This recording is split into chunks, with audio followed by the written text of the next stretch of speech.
بسم اللہ الرحمن الرحیم۔ السلام علیکم ورحمۃ اللہ وبرکاتہ۔ ابو داؤد کی ایک حدیث میں حضرت عمر رضی اللہ عنہ سے روایت ہے کہ رسول اللہ صلی اللہ علیہ وسلم نے فرمایا، اللہ کے بندوں میں کچھ ایسے خوش نصیب بھی ہیں جو نبی یا شہید تو نہیں ہیں، لیکن قیامت کے دن بہت سے انبیاء اور شہداء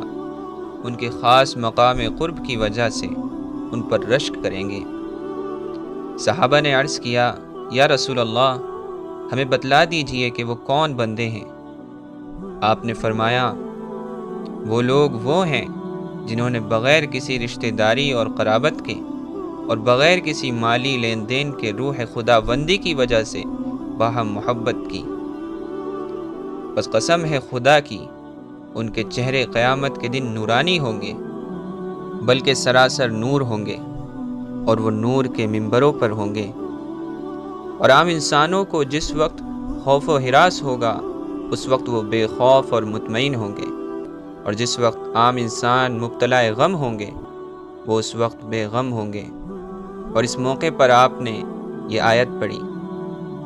الا ان اولیاء اللہ لا خوف علیہم ولا هم يحزنون۔ معلوم ہونا چاہیے کہ جو اللہ کے دوست اور اس سے خاص تعلق رکھنے والے ہیں، ان کو خوف و غم نہ ہوگا۔ دوستو، اس دنیا میں خونی رشتے اور قرابت کی وجہ سے محبت و تعلق تو ایک دوسرے سے ہر کوئی رکھتا ہے، اور یہ ایک ایسی فطری اور عمومی بات ہے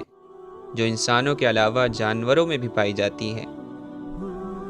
اسی طرح اگر کوئی شخص ہماری مالی امداد کر دیتا ہے اور ہم کو کوئی تحفہ وغیرہ دے دیتا ہے، تو اس شخص کے ہماری اس مدد کرنے کی وجہ سے اس شخص کے لیے ہمارے دل میں محبت پیدا ہو جانا،